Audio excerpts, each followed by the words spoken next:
Bonjour à tous et bienvenue pour cette petite capsule vidéo sur les règles de calcul.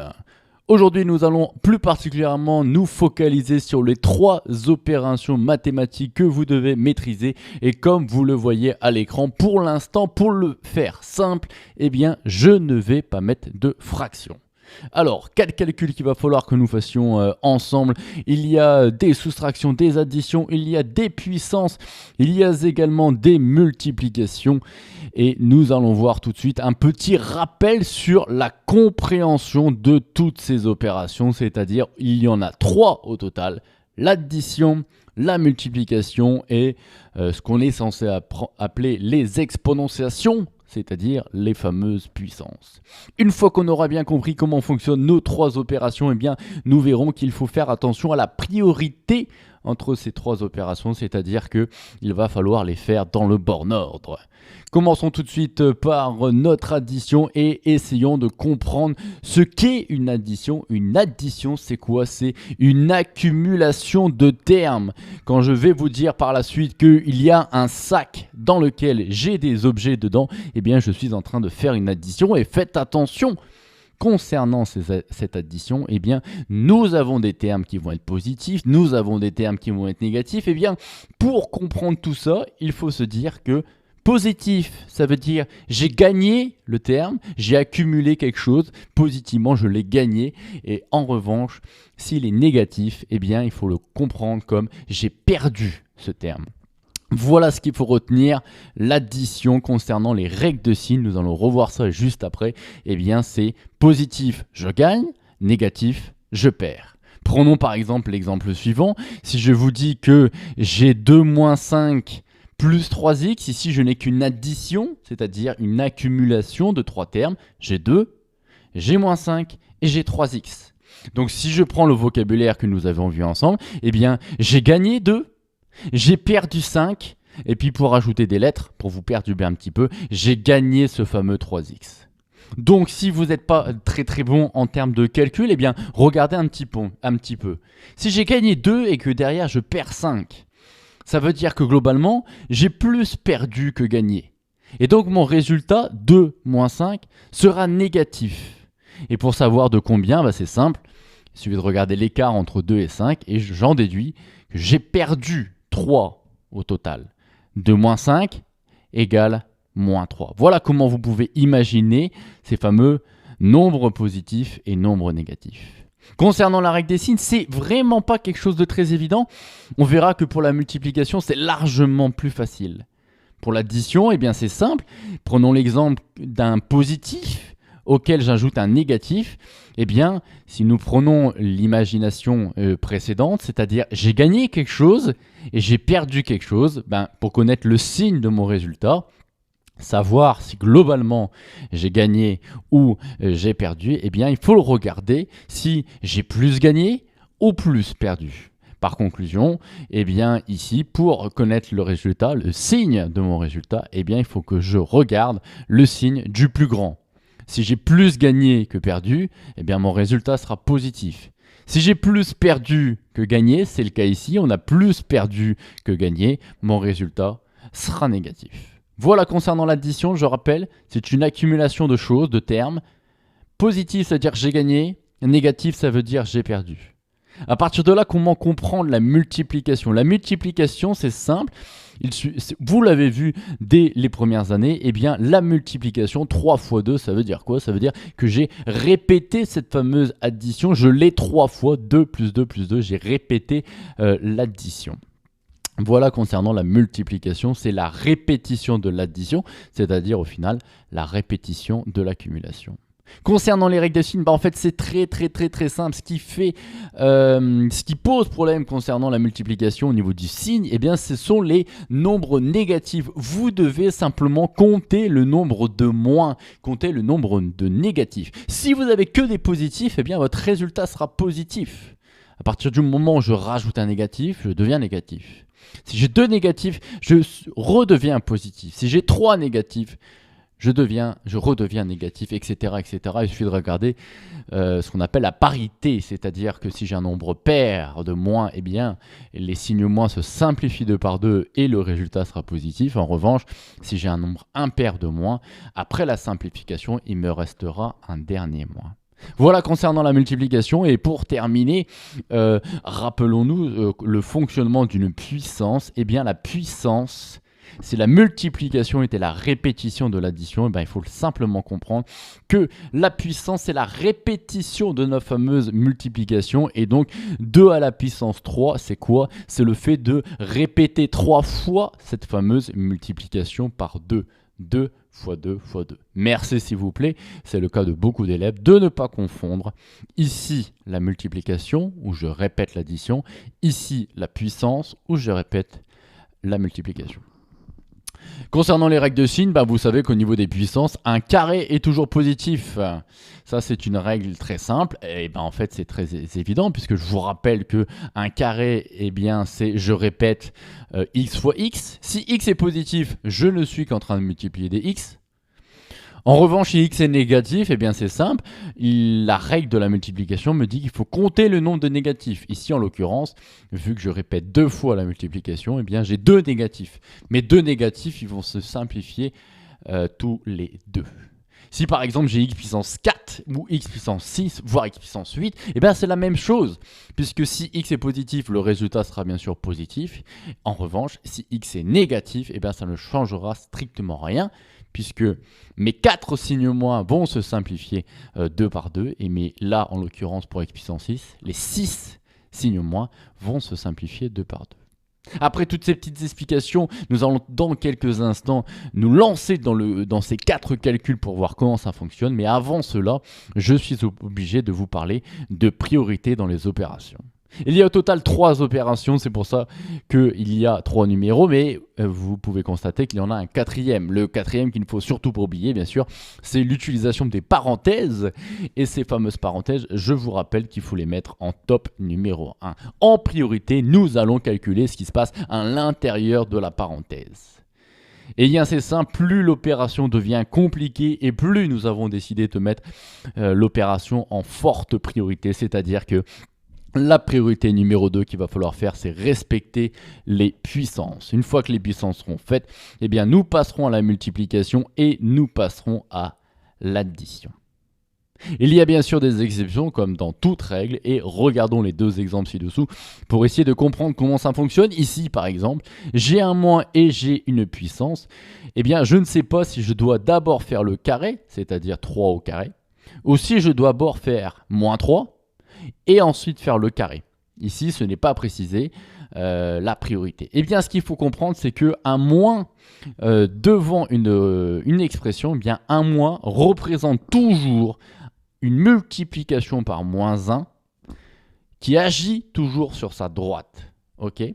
Donc ici, en l'occurrence, le moins qui est ici, c'est une multiplication par moins 1 qui va agir sur le 3 au carré. Okay. À partir du moment où vous avez compris ça, vous savez que concernant les règles de priorité, nous faisons d'abord la puissance, c'est-à-dire 3 au carré, et dans un second temps, nous allons multiplier par moins 1. Voilà ce qui se passe concernant notre exemple de gauche. Prenons l'exemple de droite, là c'est la même chose. Le moins va agir sur la parenthèse, c'est-à-dire que j'ai 6, j'ai accumulé le 6, tranquillement. Et derrière, qu'est-ce que j'ai accumulé également? Moins 1 multiplié par x-5. Le moins agit sur la parenthèse qui est à sa droite. C'est la priorité des opérations qui me l'annonce. Voilà concernant toutes les explications, ça a pris un petit peu de temps de vous rappeler le fonctionnement de ces 3 opérations ainsi que des priorités entre ces opérations. Je vous propose tout de suite de passer dans les calculs et de commencer par notre exemple numéro A. On enchaîne, première règle à respecter, nous allons commencer par ce qui se passe dans les parenthèses. Il va falloir calculer ce fameux 10 moins 5.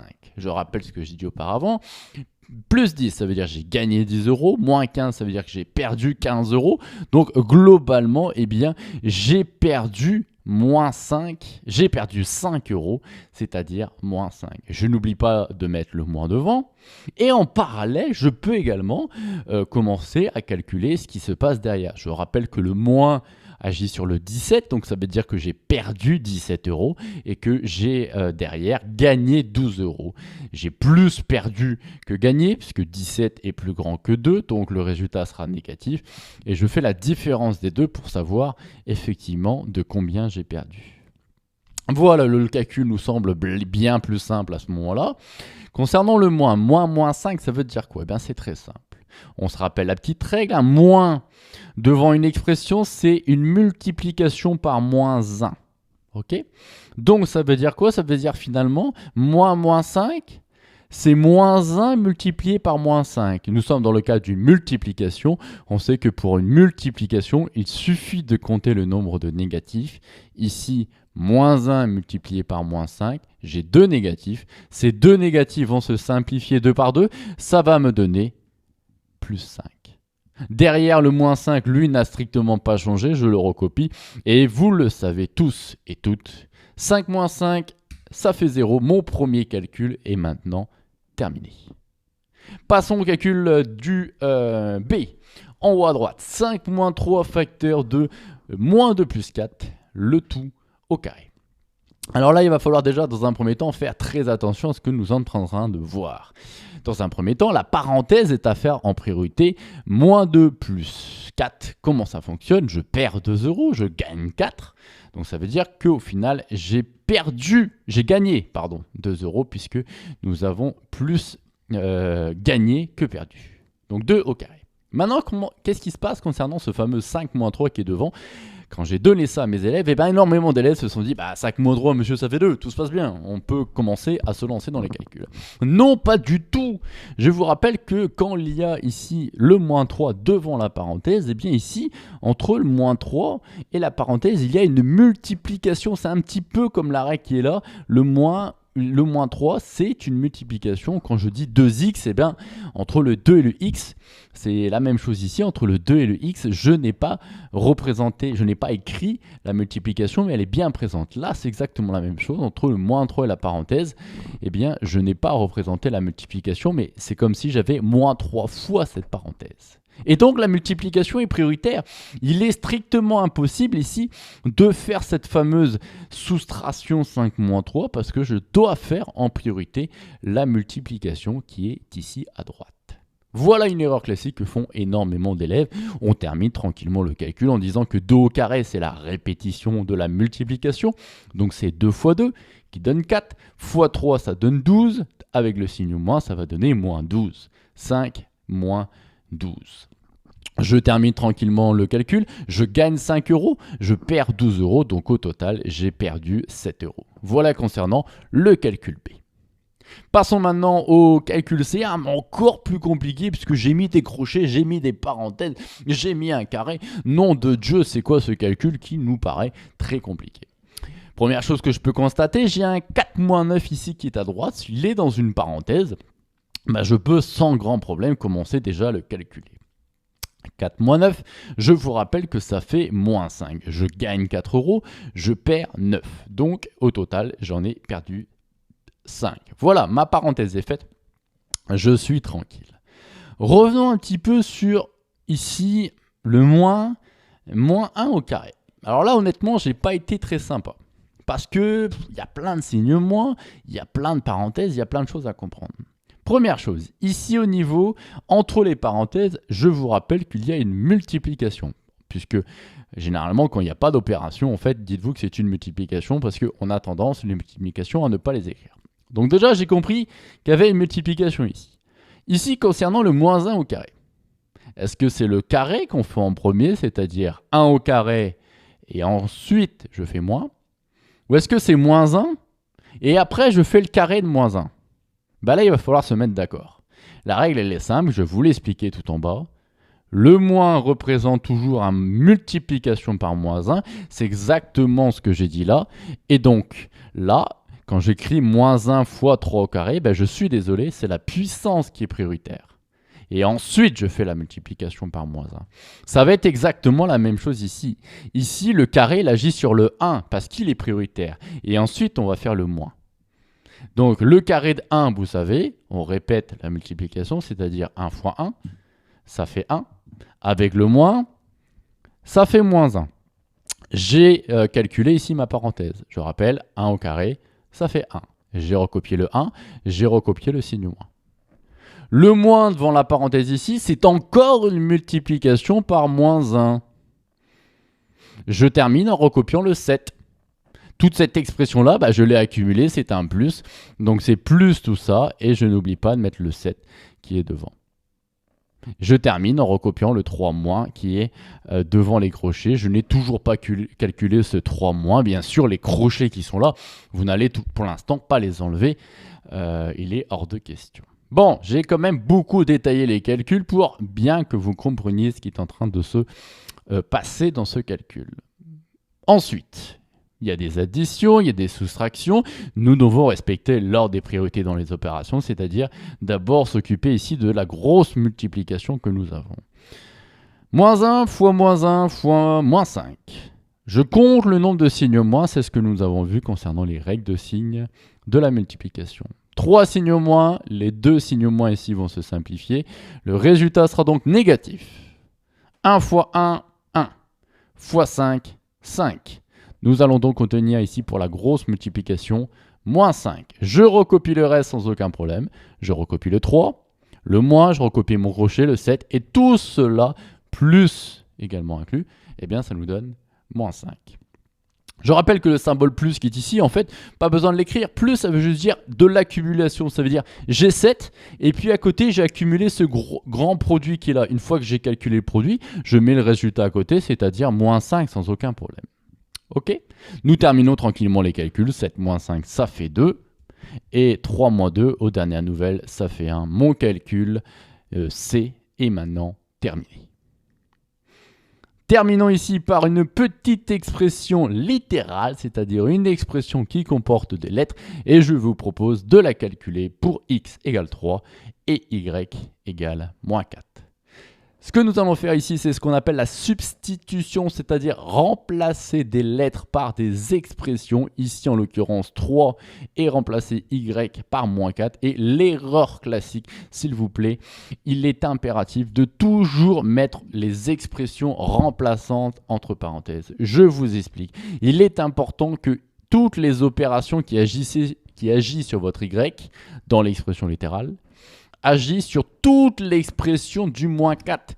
Vous devez mettre moins 4, qui est l'expression remplaçante, entre parenthèses. De la même manière, le 3 qui est ici, qui est une expression remplaçante, nous allons la mettre entre parenthèses. Regardez ce que ça donne. J'ai recopié le reste, mais mon 3 ici que je vais mettre au niveau du x et mon y, mon moins 4 que je vais mettre au niveau du y, je l'ai impérativement mis entre parenthèses. Pourquoi c'est important de le mettre entre parenthèses? Eh bien pour bien comprendre qu'entre le 2 et le 3, je suis désolé, ça ne fait pas 23 ici, ça fait 2 fois 3, puisqu'entre le 2 et le x, il y a une multiplication. De la même manière, ici, le y, le carré agit sur tout le y. Donc le carré ici va agir sur tout le moins 4. C'est très important ici de mettre les parenthèses. Ce n'est pas moins 4 au carré. Si je n'avais pas mis les parenthèses, le carré n'agirait que sur le 4. Moi, je veux, c'est qu'il agisse sur toute l'expression moins 4. Enchaînons un petit peu au niveau des calculs. On a vu que 2 fois 3, ça faisait 6. Donc, à ma gauche, il me reste 7 plus tranquillement le 6. Et terminons par ce fameux calcul ici, moins 4 au carré. Le carré, je vous rappelle que c'est une puissance, nous répétons la multiplication, donc c'est moins 4 fois moins 4. Moins par moins, ça fait plus, donc 4 fois 4, ça fait 16. Ici, le carré qui est ici est égal à 16. Je vous rappelle au passage que qu'un carré est toujours positif, donc c'est logique que cette expression fasse 16. Je n'oublie pas le moins qui est devant, ça me donne moins 16. Terminons tranquillement le calcul. Éventuellement 6 moins 16, je gagne 6 et je perds 16, ça me fait moins 10. 7 moins 10, ça me fait moins 3. Ceci conclut notre petite capsule vidéo sur les 3 opérations à maîtriser: addition, multiplication, puissance. N'oubliez pas les priorités concernant ces 3 opérations. Et vous pouvez constater que même si je ne mets pas de fraction, il y a énormément de choses à comprendre et énormément d'erreurs à ne surtout pas faire En attendant, prenez du plaisir et soyez curieux. À la prochaine.